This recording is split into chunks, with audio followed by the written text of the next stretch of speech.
Welcome back to the Lovin Meets show. We got to sit down today with Ken Doll, you guys, and it was amazing. Of course, we talked about Barbie, how he even got to be Ken. Does he do plastic surgery? Does he not? Let's find out. Really love if you can subscribe to the Lovin Meets podcast wherever you get your podcasts from and enjoy the show.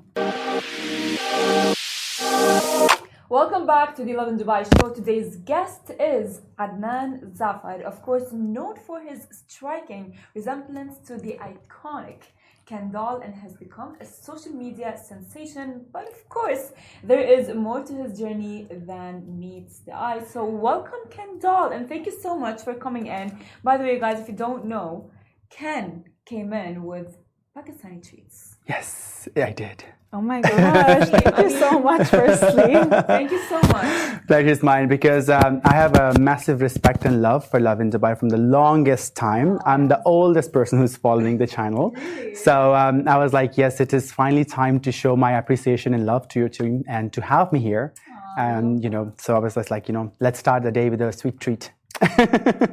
We love that, honestly, and obviously it's an honor at Pakistani Independence Day. Yes, Independence thank Day. you so much. Thank you so much. Want to start off by just kind of asking, what does that mean to you to celebrate Independence Day, obviously, and how does it feel to celebrate it sort of maybe away from your family? Yeah.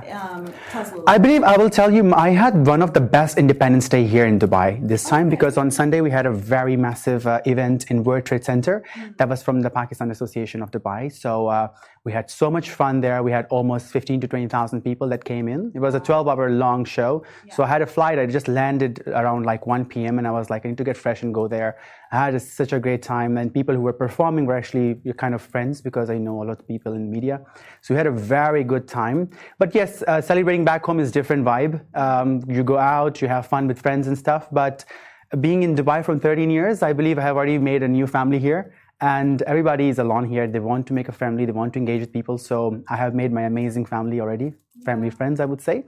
So I had a very good time with them. And to represent my country in Dubai was incredible. And you guys posted about it, so it was so nice. Yeah, of course. 100% for sure. But I want to ask you, why do people call you Ken Doll? Have you ever thought like you would actually want to be Ken? Well, basically, it's people's choice, to be very honest. 5 years back, my Instagram was Dubai Party Boy because I used to go party a lot. But then I was like, I'm not really adding any value to people. I'm not giving any nice influence to people. Yet at the same time, I used to love taking care of my skin and having a good, healthy lifestyle.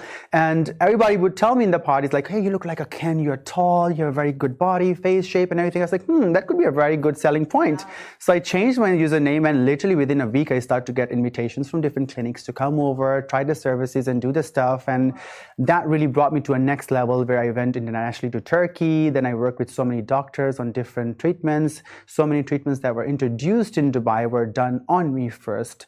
So I was really part of those amazing journeys, and that made me I feel I'm very proud of who I am, my identity, and what I have created online and the contribution I have done to the beauty industry. That makes me so proud of who I am, and I own it. And I feel proud if somebody wants to know about the nose job, hair transplant and the fillers, Botox. I always tell them, do that, don't do that, because I did things on me and then I guide people. I believe that's the best part of me. I do things on me and I'm like, you know what, now you can do it. So if I haven't done it, I'll be like, I don't know. Well, honestly, that's really nice because sometimes people are unsure and they go to someone like a friend or like a trusted source. They want to know actually, like, is this worth it? Yeah. A, money-wise, but also B, am I going to see kind of like the results that I want to see from this? Absolutely. So then how do you feel like, has it been difficult to sort of keep your look fresh or change it up for people? It does, because in the beginning, I didn't know, because now I have so much influence. I know so many people. Like back in Pakistan, I have to go. I always put a mask and a hood on because it is impossible to just walk on a street like that, because there's a lot of love and appreciation from my people. And in Dubai, it's still very easy. People, they are very, very kind to approach you, to ask you. So I believe I have to look fresh all the time. Yeah. That is the thing. Even I go to gym, I have to be like, look some nice and my good look. I just can't be lazy and stuff, because in the beginning when somebody took selfies with me and shared it, they're like, oh God, he doesn't look like that in real. I'm like, oh, I was just tired. Everyone has those days, obviously. Yeah, but so then I was like, you know what, whenever you step out of your house, you need to be best of yourself. Yeah. And because it's a brand. I did my self-branding, and I believe I need to always be on top of that. Yeah. Gosh, that's hard. That's a job. It really is. Like, how do you motivate yourself to do that every day? But I love it. Yeah. I love. It's the love that I receive from people. It's the courage that they give me and the energy, and I just go with the flow. Then. Yeah. You want to give it back to them as well. Absolutely. Well, you know what, Ken? Sorry, I'm gonna be calling you Ken. Call me Ken. Call me Adnan. All good. Of course. Right now we are at a certain time of like, a certain time where like plastic surgery and Botox and fillers is, I would say, very normalized. Absolutely. It's very okay to do that. So, have you had any surgical treatments, whether it's like Botox, filler, nose job? Yeah, I had a nose job. Okay. Yeah, I had a nose job, and then I had a hair transplant also at the same time. Yeah, and then I did fillers. I did lip threads.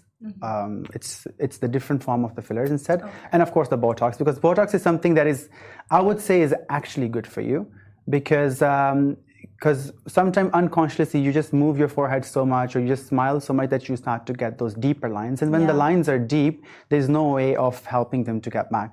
So when you're 25 and you feel that there are unnecessary movement on your forehead, on your crow feet here, you can always relax those muscles. The job of the Botox is just to relax the muscles, and when your muscles are relaxed, your skin actually starts to glow on the top, because the skin is not doing anything, it's just laying down over there. So your skin automatically starts to glow. Fillers is something you have to be very careful with, because filler has a tendency to migrate, because sometimes if you do here, the lump can go somewhere else if it's not been done right. So you have to be very careful that which doctor you are going to and which sort of fillers they're using. So this is something I would always say, to make sure to check the jobs the doctors have done in past. Yeah, because I'm thinking, like, if someone comes and tells me, Farah, you look like this person, as human beings, we simultaneously or unconsciously start to want to look more of that person. Yes. And maybe have something done for our face or our hair. Yeah. I do have a friend back in US. He's also known as Ken. He's very, very famous. He's the one actually who started the concept. Okay. But I always tell him, like, you have done too much. Okay. So I believe you always need to have that doctor around you who tells you that don't go too much. You need to have those people around you who doesn't say yes to everything. Even when I went for my nose job, my doctor was kind of scared when he saw my username to meet me that I might do something drastic change.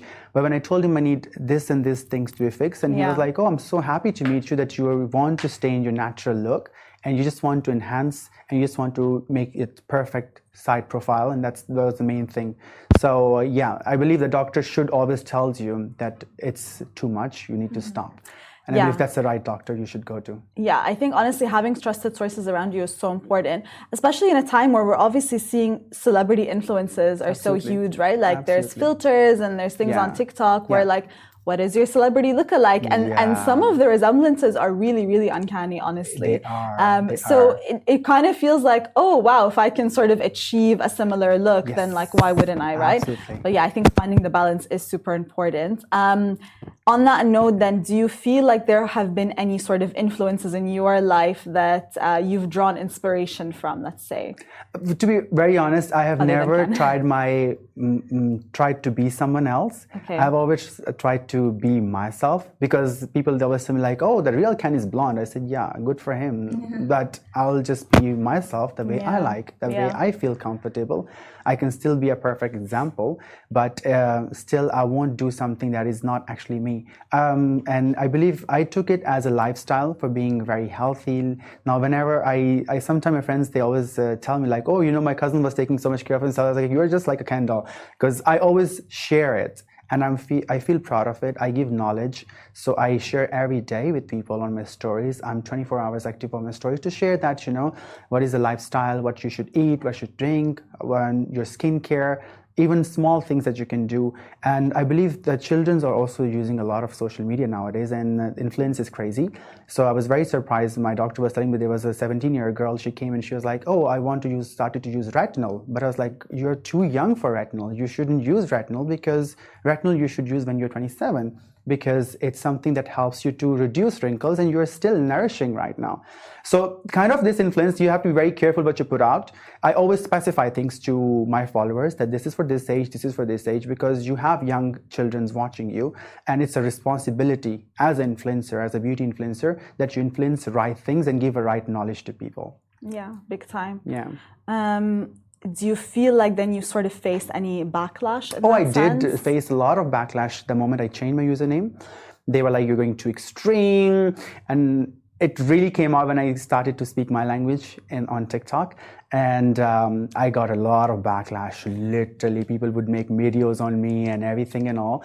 But then by time when they get to see that I was representing my country in a very different level, working with international brands, and then they realize, okay, you know what? He's actually very positive. So I believe the name really hit people very hard. But then when they got to see the right side of mine, the bright side of mine, and the personality and the knowledge that I had, that actually encouraged them to understand. So I believe personality works big time, and just the name. Yeah. 100%. So that really helped me to balance and calm down the things. So that was the biggest help, I believe, my personality. For sure. I agree. As well, you know how like social media is a double-ended sword. Yes. It can go well, it can go wrong. really bad, Yeah. depending on how we use it and the influence that's Absolutely. there. So what are your thoughts on the body image impact on young audiences? Because, you know, it's all over, like, trends happen, like, oh, like skinny, or like, I don't know, a curvier look. So what are your thoughts on the body? I believe, yes, being healthy is really good. And sometimes going extreme is also not good. Whenever I have some of my friends who are into fashion, then they tell me like they just eat one time a day, and I'm like, oh my God, that's very unhealthy. And then, you know, you can faint in the end of the day. I believe I'm very healthy in this. I always try to influence good diet.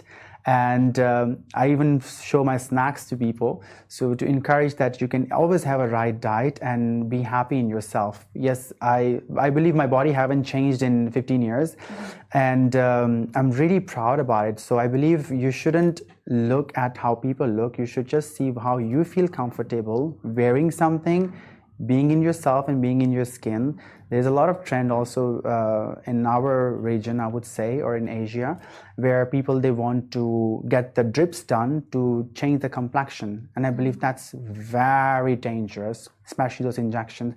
If you're looking into glutathione, that is amazing, because that is basically it's your liver detox. That is good. It just keeps you glowing. But if you go extreme to the bleaching side and stuff, that is actually very harmful. You basically internally damage yourself, and externally also it has a lot of side effects. So I believe you're born nice, and everybody's very special. And if I can be myself as I can, the way with my looks are, I believe everybody can be a Barbie or Ken. I love that. So do you feel like then sort of an all-rounded, like the Ken doll image, or even the Barbie doll image in general, is that an inclusive sort of image that we're presenting to people? I would say, like, you know, even when you look at the real Barbie toy or a Ken, there's so many types of it when you go to a toy store, you know. There's one who's a doctor, there's one on a wheelchair, there's one who is a little bit different in the body, there's one which is, it's all types are available. I believe to encourage people that you can just be yourself and be the perfect example of yourself, you know? Yeah. So even sometime whenever some girls will tell me like, hey Ken, I'm like, hey Barbie. So they're like, no, I don't. I said, no, you are in yourself. So it's all about positivity and taking it in the right direction, not taking it so extreme. I love that message. But before I ask you about what's next for you as an influencer, as Ken doll, I want to ask you, you know, have you watched the Barbie movie? Yes, I did. Yes, and what do you think of that? It was amazing. It has a very good message, to be very honest. Because I really loved it. And it took us a long time to go there because it was always fully booked. But then when I went to the cinema, I felt so good. Everybody was wearing pink. It was, you know, Dubai was going fun about it. And then I believe you guys also posted the video we made for the Barbie, me and Faryal, my best friend. Yes. So that was a very good trend. We waited for people to finish it, and we're like, you know, we'll do it in the end, and we killed it. It was so good. So I believe the movie was amazing itself. I had a very good time. I had a lot of, and I believe that movie really helped me. Because people, they got to know what was actually Ken. Because there was a lot of time I was trying to explain what is Ken doll. They won't understand. And when they watched the movie, they're like, oh my God, they copied you. I said, no, they didn't copy me. I copied that concept. It just took you time to understand. So that really made people understand. I believe that movie really played a very big role in my collaborations. I think it was good, you're right, in that it kind of showed obviously the emotional side, which we're not used to seeing. Yes. We always used to hear so much about Barbie, right? Yeah. And there was a lot of spotlight on her. Absolutely. She comes out from her fairy tale beautiful life and gets to see the reality. So that was the best part, to see the human part of it. Yeah, I agree. So what's next for Ken?